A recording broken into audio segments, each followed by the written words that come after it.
questions without notice. The member for Rankin. Thank you, Speaker. My question is to the Prime Minister. The average worker will likely receive a tax cut of less than $50 a fortnight under the government's budget announcement. How will this make the millions of Australians who have just lost $300 a fortnight from their JobKeeper payments better off? The Prime Minister. Thank you, Mr Speaker. What you will hear tonight is, again, the government's plan for not just cushioning the blow, as we have done so now for these many months through the COVID-19 pandemic and the COVID-19 recession that has followed, but you will also hear again that it's a plan for the recovery of what has been lost, and it is a plan to build Australia's economy again for the future, so Australians can indeed plan for their own future with confidence. Our plan is about growing the economy again. That's how Australians earn more. That's where Australians will find hope. Australians will find hope by finding their jobs again, Mr Speaker, and by creating those jobs and keeping as many Australians in jobs as we possibly can. And that's why we've gone through the last 6 months to keep people in their jobs. Now we're getting people back into jobs, Mr Speaker. Some 760,000 jobs since, Mr Speaker, the beginning of this crisis. Jobs that have either lost or jobs that have been reduced to 0 hours have come back. They've come back, Mr Speaker, some 760,000 jobs. And as Treasury have said, were it not for the measures the government undertook, there would have been 700,000 more people out of work in this country. So when Australians, Mr Speaker, look at what the Treasurer has to say tonight, what they will hear is a hope for the future. What they will hear is their jobs being more secure and the jobs that they're looking for to become more real, Mr Speaker. That is our plan, to secure those jobs, to keep those jobs and to build those jobs for the future, Mr Speaker. Those opposite have no such plan.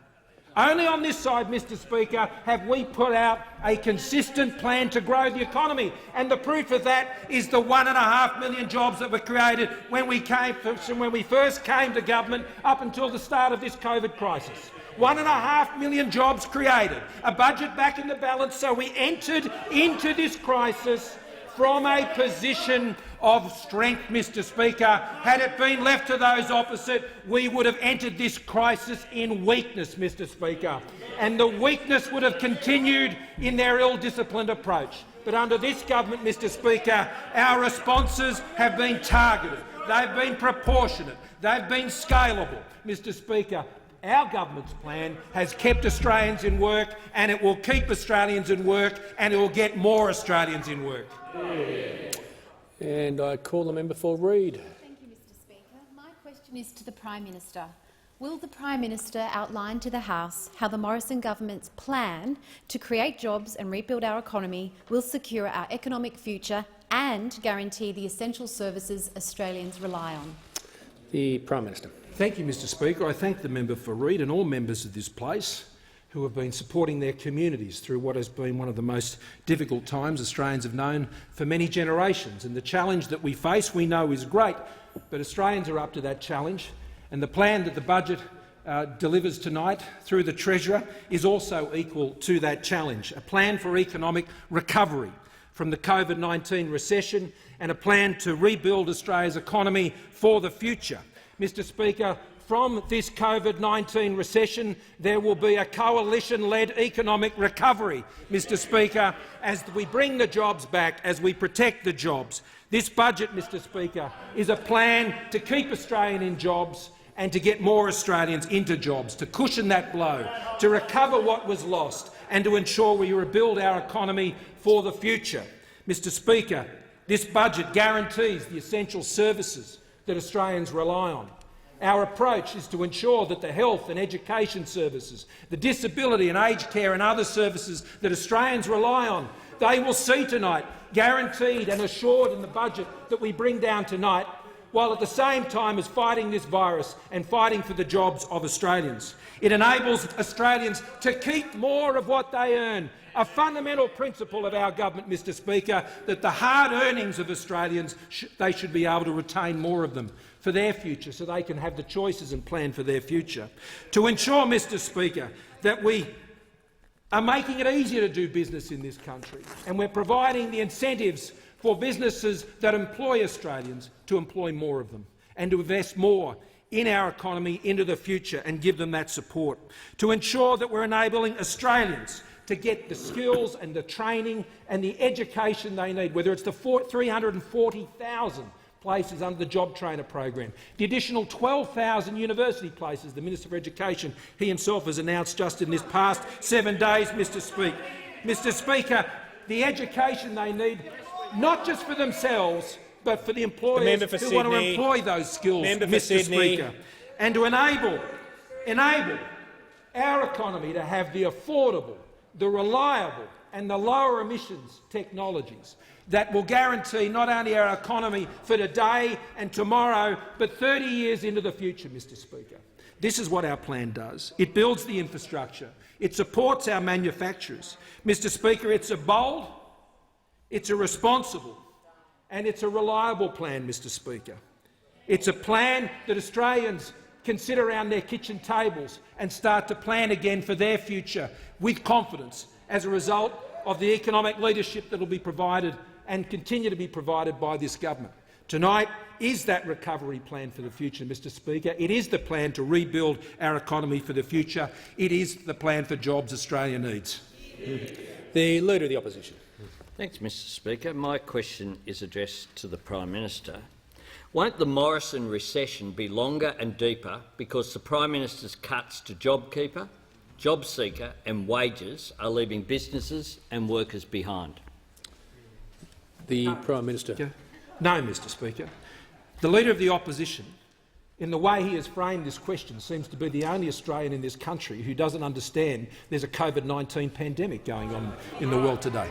As we went into this COVID-19 pandemic, Mr Speaker, the budget had been brought back into balance. 1.5 million jobs had been created, and Australians, Mr Speaker, were looking forward to the future with confidence.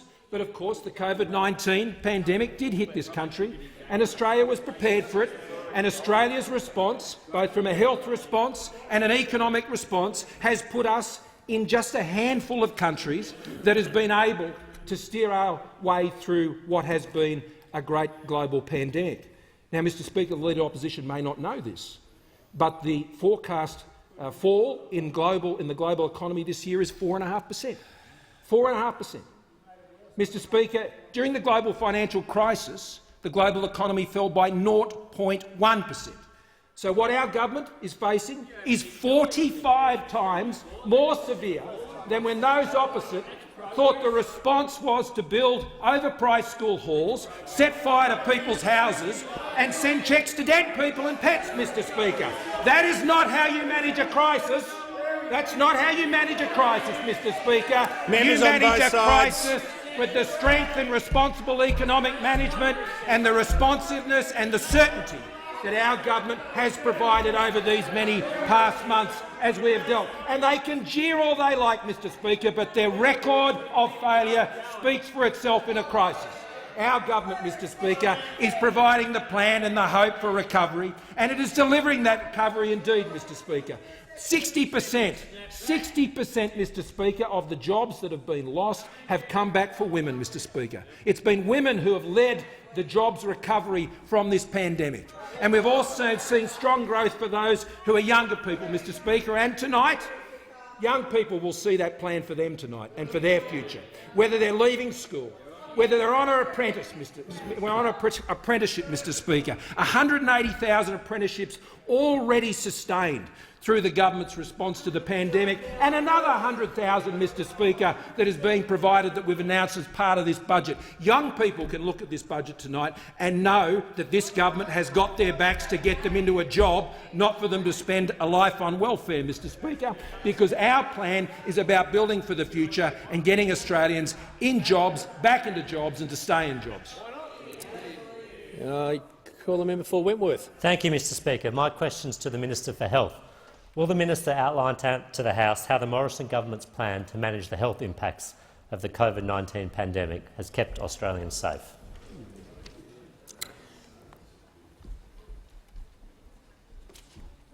The Minister for Health. Thank you very much, Mr Speaker. And I want to thank the member for Wentworth, who knows and understands, through his international experience, the breadth and savagery of the coronavirus pandemic around the world. Over 35 million cases officially diagnosed and numerous more beyond that, inevitably. Over 1 million lives lost, as we predicted when we left this place the last time. And sadly, those numbers continue to grow and the real number would be far higher. Against that background, we know that around the world the tragedies we've seen are extraordinary. In France, a death toll 1,400% higher than Australia. In the United States, 1,700% higher than in Australia. In the UK, 1,800% higher than in Australia. And in Spain, 1,900% higher than in Australia.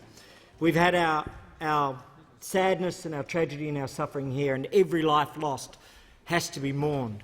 But those international comparisons are powerful because they are sophisticated countries with highly developed health systems. And the reason, as a country, we've been able to achieve what we have, and we thank our health workers, our doctors, our nurses, our researchers, our medical professionals, all of those involved in the public service that have contributed, and all of the Australians, wherever they are, who have taken measures, as difficult as they have been, to protect themselves and to protect others. But the reason we have been able to do this is because we've had a clear, consistent plan. Since the 21st of January, when the Chief Medical Officer declared this to be a disease of pandemic potential. And that plan, which was formally released in February in terms of the Health Sector Emergency Response Plan for novel coronavirus, has been based on 4 pillars with regards to containment. The work with regards to our borders, which has seen international quarantine detect approximately 2,500 cases that would otherwise have come into Australia. The work in relation to testing, where over 7.7 million tests have helped Australia have one of the broadest and, according to the London School of Hygiene and Tropical Medicine, most accurate testing regimes in the world. And that's meant we could chase the cases. The tracing system, which in 7 out of 8 states and territories has been outstanding and which has now improved significantly in Victoria, and of course the distancing. And all of those things together have meant that, according to the Medical Journal of Australia, only yesterday the Australian plan helped save 16,000 lives.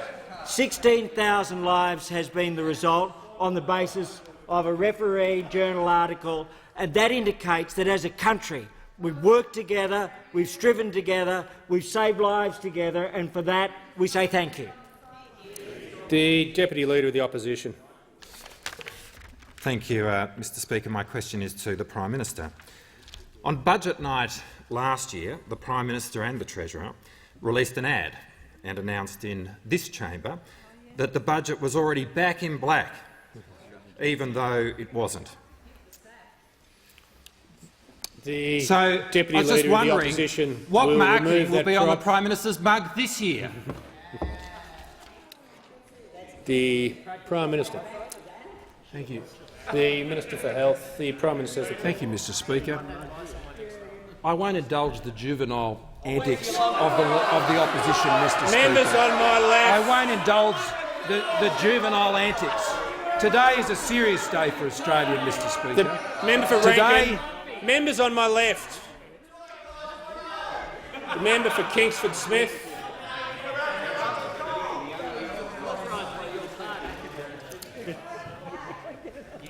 The Prime Minister has the call. Thank you, Mr Speaker. Those outside this place will look on the juvenile tactics of the opposition and form their own judgments. Today is a very serious day for Australia, Mr Speaker, because in the midst of this COVID-19 recession, there is the need for the continued response that the government has been leading, not only to cushion the blow, Mr Speaker, of this terrible recession that is global in nature, but as we continue to recover what has been lost to build again for the future. Now, Mr Speaker, as we entered into this crisis, we had brought the budget back into balance. We had worked together with the Australian businesses of this country to ensure 1.5 million jobs have been recreated. Mr Speaker, 1.5 million jobs created under the economic policies of a government that had brought the budget back into balance so we could deal with the crisis as it hit. Now, those opposite, Mr Speaker, may want to make sneering remarks and jokes about this, but not this government. This government has a plan to deal with them. And Australians know that, Mr Speaker, because they saw us work over 6 successive years to restore the fiscal rectitude of those opposite when they were in government. We built the budget back into balance, Mr Speaker, so we could deal with this crisis, which is on a scale 45 times that was faced by those opposite. And their best response was to set fire to people's roofs, Mr Speaker, with policies and programs that failed to hit the mark. As we went into this crisis, Mr Speaker, I can tell you this.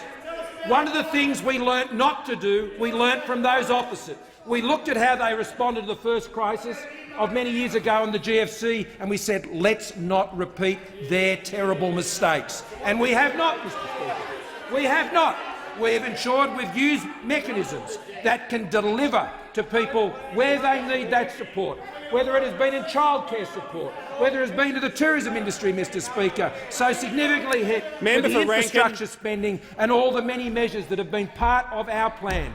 Our plan, Mr Speaker, is going to get Australians back into jobs, just as 760,000 Australians have already found themselves back in jobs with ours. And there'll be more of them coming, Mr Speaker, on the back of the initiatives that are announced in tonight's budget. It's a responsible plan, it's a bold plan, it's the plan that Australia needs. The member for Mayo. Thank you, Mr Speaker. My question is to the Deputy Prime Minister. Yesterday, ahead of today's federal budget, the government announced $200 million of federal funding for transport infrastructure for the Hahndorf Township and surrounding district traffic issues. Deputy Prime Minister, can you confirm that Central Alliance has negotiated $15 million of that $200 million for the solution to the Verdun interchange traffic challenges? And would you please provide further details of this project for my community? Thank you. The Deputy Prime Minister.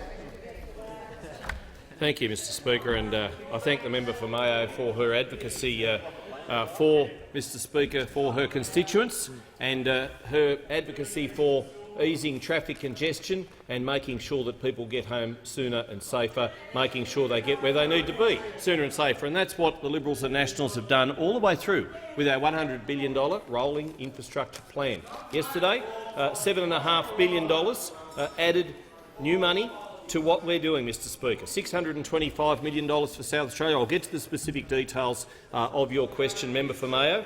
11 new projects announced in that initiative yesterday. One existing, the Goodwood Torrens freight passenger road rail junction there with grade separation, Mr Speaker. But more specifically to the member's question, she is no doubt very pleased with the $200 million commitment announced for the Hahndorf Township Improvements Project. And this will address, as she says, access issues from the southeastern freeway into the region. It's a great region. It's a great tourism region.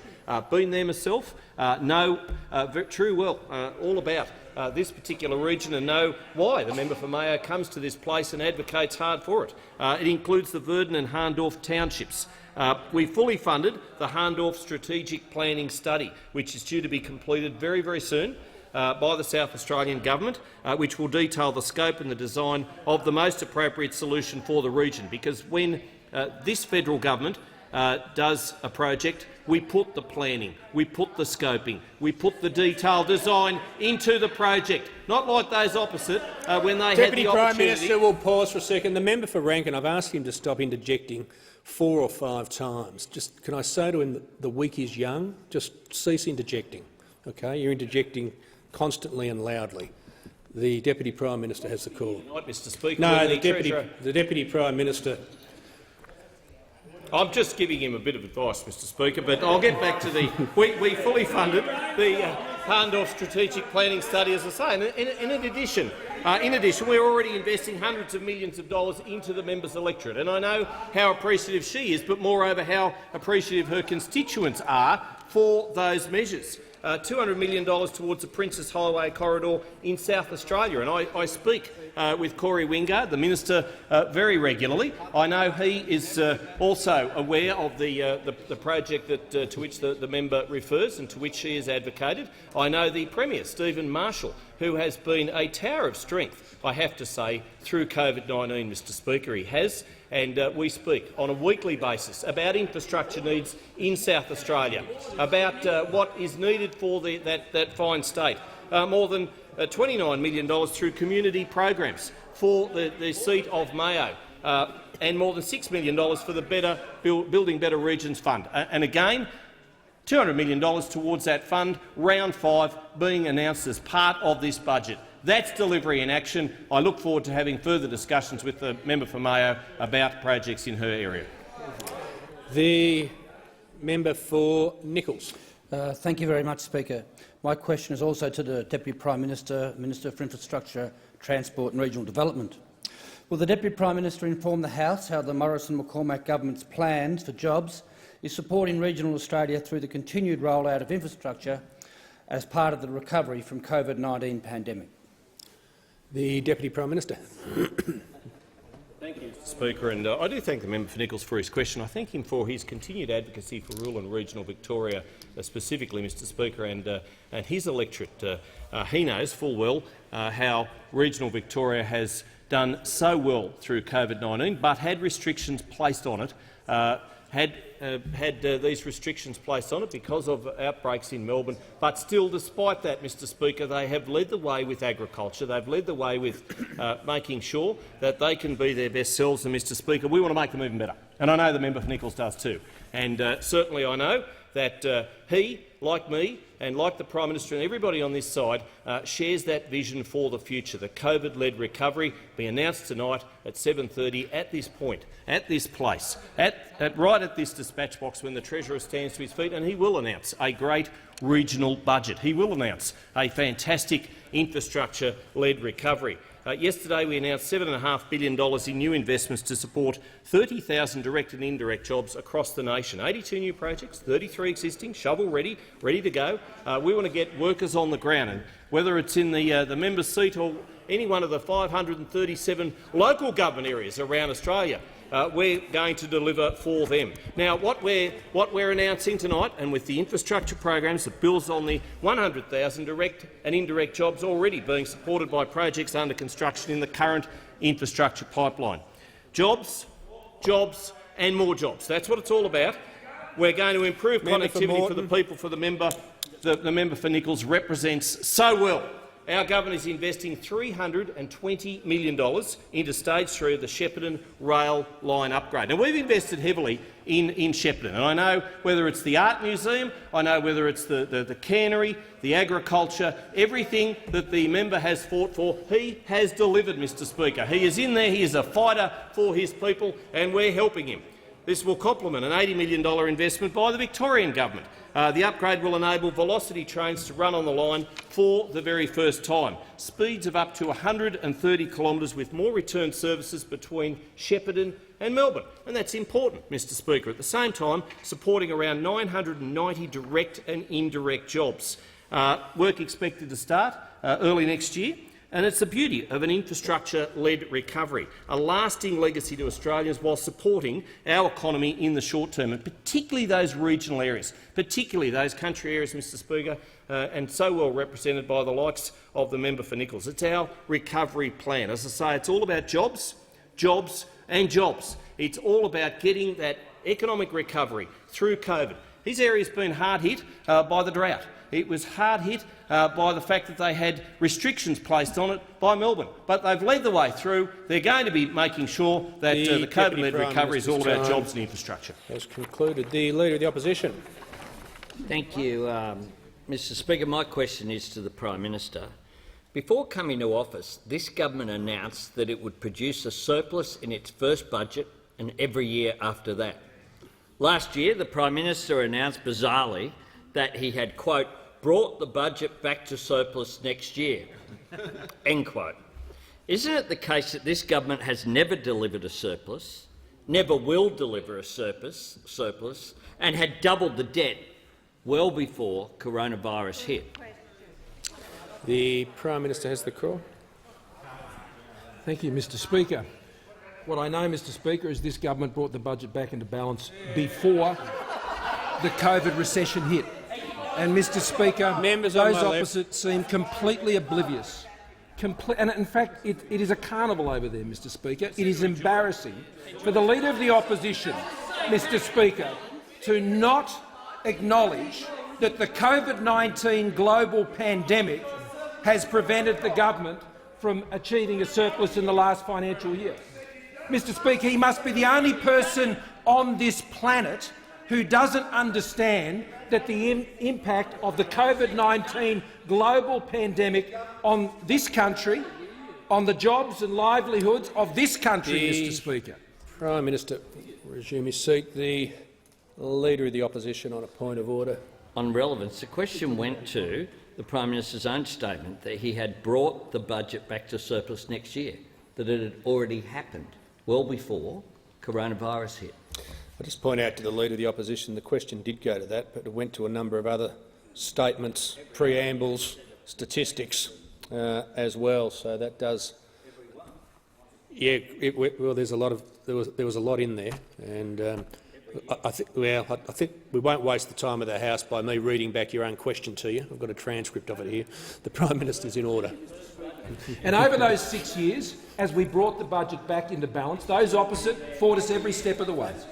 All the way through, Mr Speaker, they fought against the government as we sought to repair a budget they left in absolute tatters by their economic irresponsibility. With programs, Mr Speaker, like Cash for Clunkers, and the list goes on and on and on, Mr Speaker, where they failed in their responsibility to manage the budget. So over 6 years, and I would particularly acknowledge here in this place today, Mr Speaker, the work of the Minister for Finance, who this will be his 7th budget, Mr Speaker, and in the 6 years leading up to tonight's budget, Mr Speaker, he more than anyone has been responsible for ensuring that as we went into the COVID-19 global pandemic, that the budget of the Government of Australia was in a position to move quickly and strongly to ensure that we could cushion the blow, and we have cushioned that blow. We couldn't eliminate the blow, Mr Speaker. No country has been able to do that, but this country has done it better than almost any other developed country in the world today, with the speed of our response, but also the design of our response and the capability to respond, Mr Speaker, because of the work that has been done by this government year in, year out to repair the budget and bring it back to balance. Now, Mr Speaker, those opposite have shown no disposition to what it is necessary to try and restore a budget back to balance. And one of the things they don't understand is the way that we will restore the budget to balance again after we've moved through this crisis, should we be given that opportunity into the future, Mr Speaker, is by growing our economy, guaranteeing the essential services that Australians rely on, and not increasing their taxes. Mr Speaker, that's how we brought the budget back into balance before this COVID-19 recession, and that is exactly how we'll do it again. People say, well, how are the jobs come back, Mr Speaker? They're already coming back. And under this government, we knew how to bring jobs back before, 1.5 million jobs before the COVID-19 recession hit. Those jobs are coming back, Mr Speaker, and they're coming back under our concluded, plan. And I call the member for Sturt. Thank you, Mr Speaker. My question is to the Minister representing the Minister for Employment, Skills, Small and Family Business.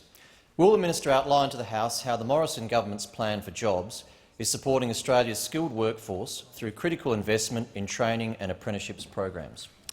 The Minister representing the Minister for Employment. Thank you, Mr Speaker, and I thank the member for his question. Mr Speaker, tonight the government will deliver one of the most significant budgets in modern history. It will chart the way forward for us out of the COVID crisis, the COVID pandemic in which we now find ourselves. Mr Speaker, it's clear that the impact of this pandemic is far greater than anything that we have experienced in modern times. But, Mr Speaker, tonight the budget will be all about jobs. Jobs now and jobs for the future. It's geared towards backing businesses to grow and to create the jobs that are needed, including through the $1.5 billion modern manufacturing strategy. Now, of course, we are determined to make sure that we are building the jobs of the futures, that we are creating the skilled pipeline that is needed not just for our manufacturers but for all industry. Now, from the start of this crisis, we have been supporting apprentices and trainees to make sure that they stay in work and to make sure that they can continue to access the training that they need. Now, earlier this year, we announced the Supporting Apprentices and Trainees Wage Subsidy. Now, that measure provided support to up to 180,000 apprentices and trainees across 90,000 businesses. It's an essential support to keep young Australians in jobs, and it's ensuring that we do have the skilled workers that we need for the recovery. And, Mr Speaker, just on this weekend we announced a further measure to support apprenticeships, one that is going to build on our earlier announcements. Now, we are providing an additional $1.2 billion to support 100,000 new apprenticeship commencements.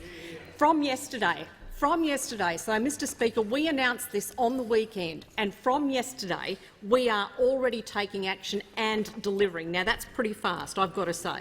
Now, businesses taking on an apprentice or a trainee will be eligible for a new wage subsidy, regardless of the geographic location, regardless of the location, the occupation, the industry or the business size. So this is going to provide some very viable career options to our young people, and particularly to those students who are in 2020 in their final year of school, facing an unprecedented disruption to their learning. So for those young people, there is a viable career alternative through a vocational education pathway, and this government is delivering now to make sure we have the skilled pipeline that we need for the jobs of today, tomorrow and the future.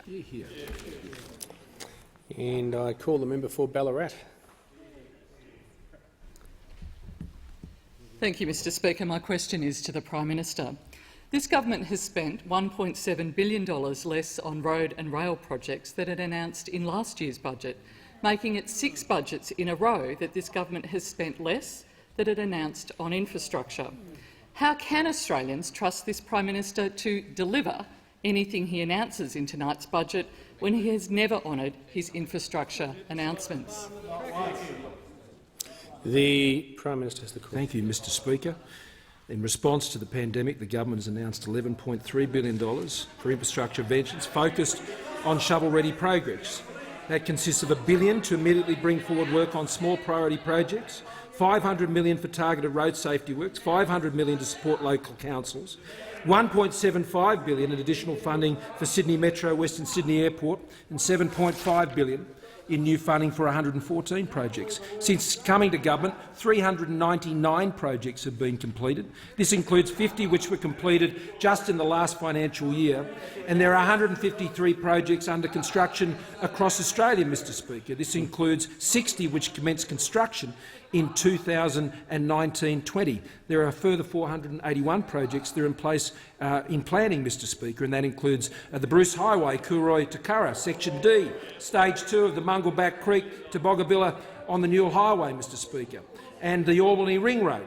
An example of projects recently completed include WestConnect Stage 2, open to traffic in July, which was opposed by the Leader of the Opposition, Mr Speaker, Stage 1 of the Mackay Ring Road and the Darlington Upgrade, and Northern Connector projects in Adelaide, Mr Speaker. We will continue to work with state and territory governments because every dollar we spend on infrastructure is spent with state and territory governments who run these projects, Mr Speaker, and I'll ask the Deputy Prime Minister to add further to my answer. The Deputy Prime Minister. The crisis has once again reminded us why infrastructure is so important to our economy and to the functioning of our society. Throughout it all, our ports have kept operating, our transport and logistics infrastructure has kept moving, our buses and trains have kept running, construction workers have kept building, our airlines and our airports have done everything they can to keep planes in the sky, and Australians have moved about by foot and bicycle in record numbers. It is increasingly clear that just as infrastructure has kept us going throughout this crisis, it will play a critical role in seeing us out of it, not just in terms of the economic stimulus it brings, but much more. Who said that? The member for Ballarat. That's right. She knows. She comes into this place and asks that question, and yet, despite that, on 17th of September, in her address to Infrastructure Partnerships Australia conference, she said that. So, she knows full well, Mr Speaker, that infrastructure is leading the way. She knows full well, as the Prime Minister has just outlined, the projects that we're building, the projects that we're constructing, the projects that are underway. And whether it is car parks, whether it is road, whether it is rail, whether it is airports, Western Sydney Airport, how good is that? 11,000 jobs, 28,000 in the life of it. Ask me a question about it. I'd love to answer it. You don't get too many questions. Thankfully, you've got one today. You asked it to the Prime Minister. Ask me one directly. I'd love to answer more from you, because it's just like a Dorothy Dixer. It's fantastic. I love getting questions about infrastructure. The Deputy Prime Minister's time has concluded.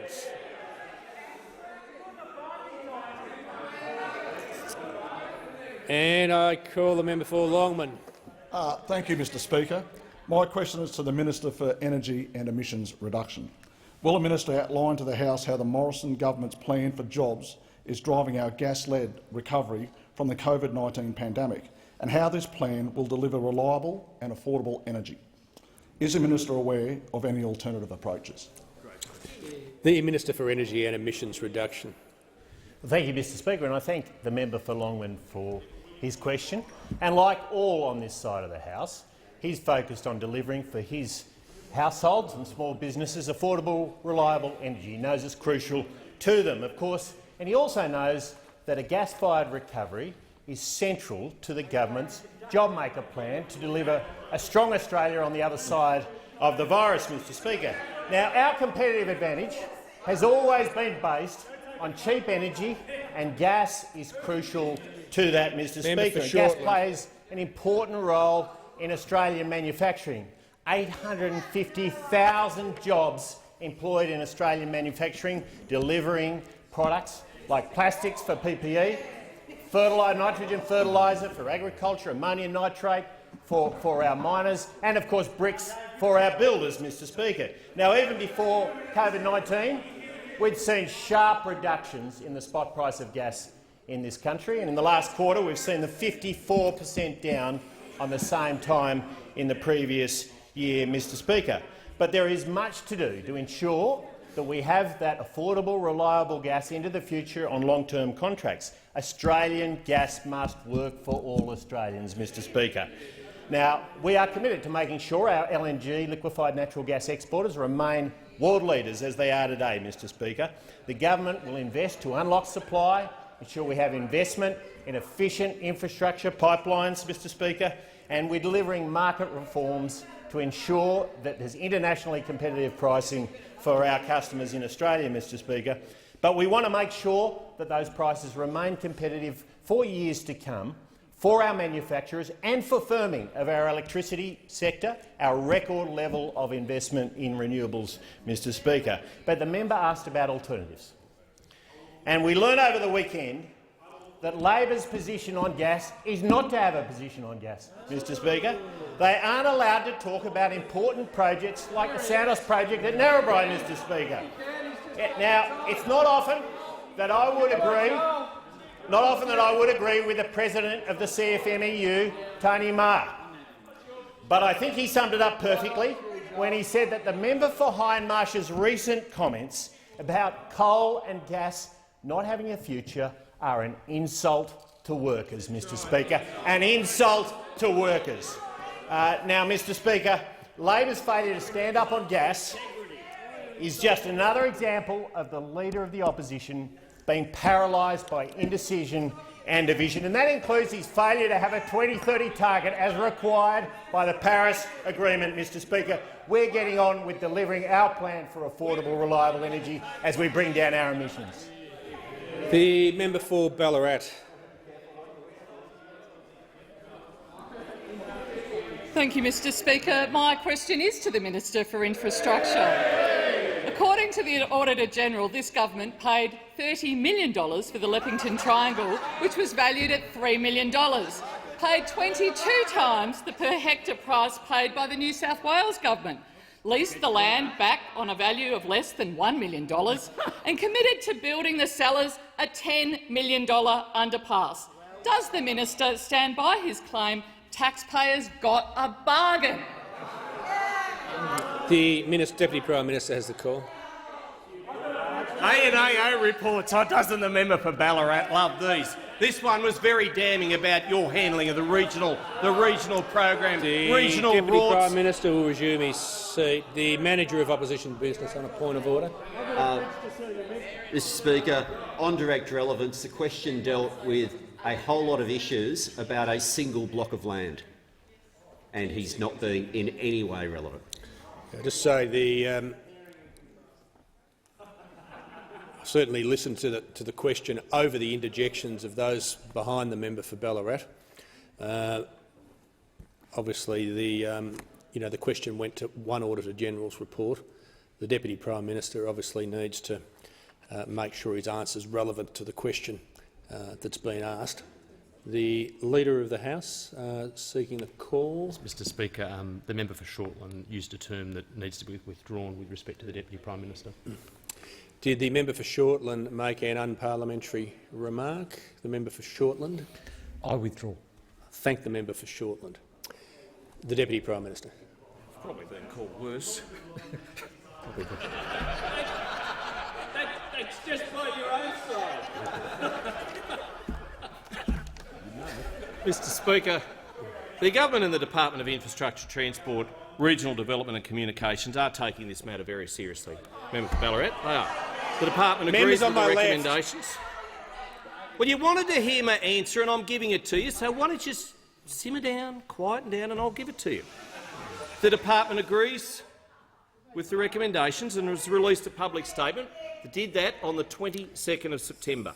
The department is extremely concerned by the findings of the report and is taking actions to address any shortcomings in the processes and decision-making arrangements identified in relation to the Leppington Triangle acquisition.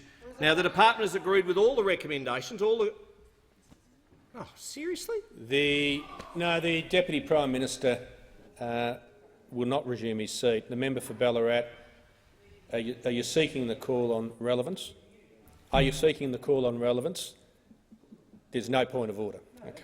The Deputy Prime Minister has the call. As I always am, Mr Speaker, the department has agreed, as I say, with all of the recommendations made by the ANAO, and it's already taking comprehensive action to address the relevant matters relating to the purchase. Now, the department's actions include undertaking an independent review of the transaction by an independent auditor, but this is what's happening, member for Ballarat, to ensure that any further issues are identified and addressed. Instigating an investigation of matters of staff conduct identified by the ANO using an independent investigator. Now, the Secretary of the Department is also, Can the Deputy Prime Minister just pause just for a second, just for the member for Ballarat who did approach to make a point of order and is now trying to interject the point of order about what she says she did and didn't ask. I'm just going to make the point I've made again. Before her getting to a question, I think she made 5 statements about the project concerns. So the Deputy Prime Minister is completely in order in referring to those. The Deputy Prime Minister has the call. Thank you, Mr Speaker. And as I said before, the Secretary of the Department is also, in addition to other measures, putting in place protocols to ensure any future property acquisitions or disposals are agreed by the Department's Operations Committee prior to the exercise of delegations, putting in place a protocol for the treatment of future ANAO recommendations to internally review issues requiring independence of the reviewers, such as from outside the affected work area, agreement to the review approach by the Department's Operations Committee and consideration of the outcomes by the Secretary. Now, as this work is ongoing, it would be inappropriate for me to make any further comment at this time. The member for Chisholm. Thank you, Mr. Speaker. My question is to the Minister for Industry, Science and Technology. Will the Minister please outline to the House how the Morrison government's plan for jobs is backing Australian manufacturers to rebuild our economy and secure Australia's economic future? The Minister for Industry, Science and Technology. Thank you, Mr. Speaker, and I thank the member for her question. And I note that in her electorate there are over 400 manufacturing businesses and over 4,000 manufacturing workers, and I thank her and congratulate her for her support of those manufacturing businesses. Now, Mr. Speaker, last week the Prime Minister announced the $1.5 billion modern manufacturing strategy. This is a strategy that is designed to back Australian manufacturers. This is to make sure, Mr. Speaker, that we are creating the income that Australia needs and that we are providing the jobs of the future that are so needed in Australia at the moment. And we are making sure that we are going to create the jobs not only now but in the future. So this strategy deals with the short-term crisis by opening a second round of the Manufacturing Modernisation Fund, but it also sets us up for the longer term so that we can continue our manufacturing strengths in some key sectors. Now, Mr. Speaker, it was made very clear in the announcement last week that we can't continue to be all things to all people. So, as a government, we have taken the decision to be very focused and very targeted in our support for industries. But we are doing that on top of a very strong base. So this is building on the economic conditions that we have worked so hard to improve over the last few years. So we are building a very solid base for our manufacturing. So it builds on the work that is being done in energy so that we have affordable energy. It builds on the work that is being done in skills and training. It builds on the work that is being done with industrial relations reform. It builds on the work that is being done with trade, and it builds on the work that is being done in infrastructure.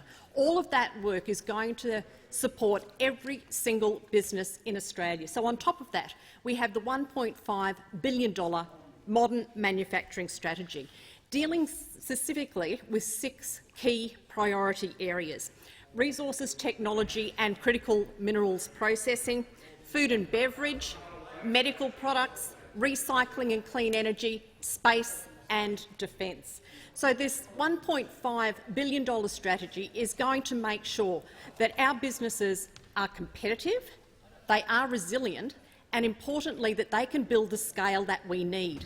We are focused on making sure our small businesses build to medium enterprises, our medium enterprises build to large businesses, because that is how we are going to create the jobs of the future. We want our manufacturers here to be successful because they are going to provide a very clear pathway for us through the COVID crisis. The Prime Minister. Thank you, Mr. Speaker. I ask that further questions be placed on the notice paper. Thank the Prime Minister. Just before members leave